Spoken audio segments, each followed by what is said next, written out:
දැන් ඉතින් අරුෂ්ට පේෂලව පේෂල ආත්මයට ගොඩාක් ආදරය කරනවා.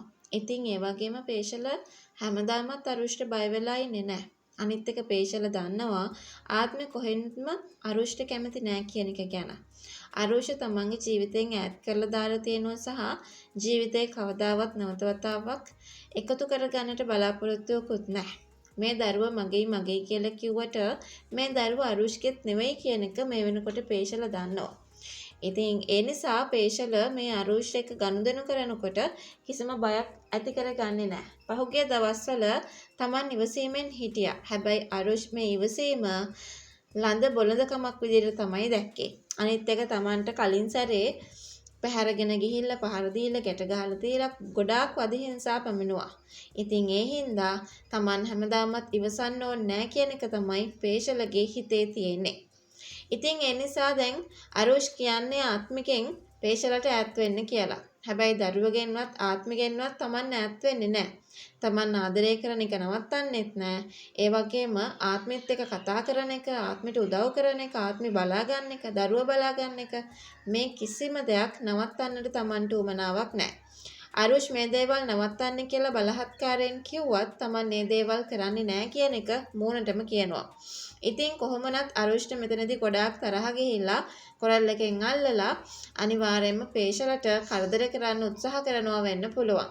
ඉතින් කොහොමනත් මේක වැඩ ඇරලා එන ගමන් ඉන්න ආත්මී දකින්නවා වෙන්න පුළුවන්. එහෙම දැක්කට පස්සේ ආත්මී ගොඩාක් පුදුම වෙනවා සහ මේ විදිහට පේෂලට කරදර කරන එක ගැන අරුෂ් එක කේන්ති යනවා.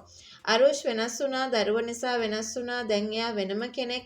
හැබැයි මාව වෙනස් කරගන්න එපා. දරුවට ආදරය කරන්න Tamanට ඉඩ ලබා දෙන්න. මේ වගේ දේවල් ටිකක් කියනවා.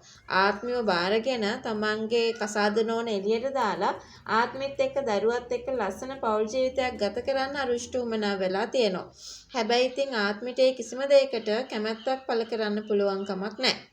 ඒ හින්දා ආත්මය අනිවාර්යෙන් අරුෂ්ට මේ රණ්ඩුව බේරලා අරුෂ්ට බැනලා මේ වගේ කෙනෙක් තමන්ගේ දරුවගේ තාත්තා විදියට තමන්ගේ දරුවට කවදාවත් කියලා දෙන්න පුළුවන් කමක් නැහැ කියන එක පැහැදිලිවම කියන්න කටයුතු කරයි.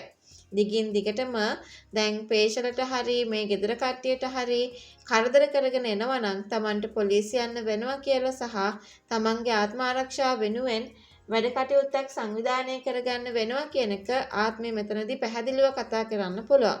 ඒ වගේම තමයි ආත්මය තව දෙයක් මෙතනදී කතා කරાવી. ආත්මය කතා කරන්න වෙන කිසිම දෙයක් නෙමෙයි. ඒ තමයි දරුවෝ ඉපදුණු දවස් ඉඳලා හදා වඩා ගත්තේ, දරුවෝ බඩට ආපු දවස් ඉඳන් හදා වඩා ගත්තේ, එයාව තියාගත්තේ, එයා බලාගත්තේ Taman. එයාගේ අත්‍යවශ්‍ය දේවල් තියෙන්නේ Taman ළඟ සහ Tamanට දරුවෝ බලා ගන්න පුළුවන්. ඒකට අරුෂ් මැදිහත් වෙන්න එපා කියන ඉල්ලීමක් කරන්න පුළුවන්.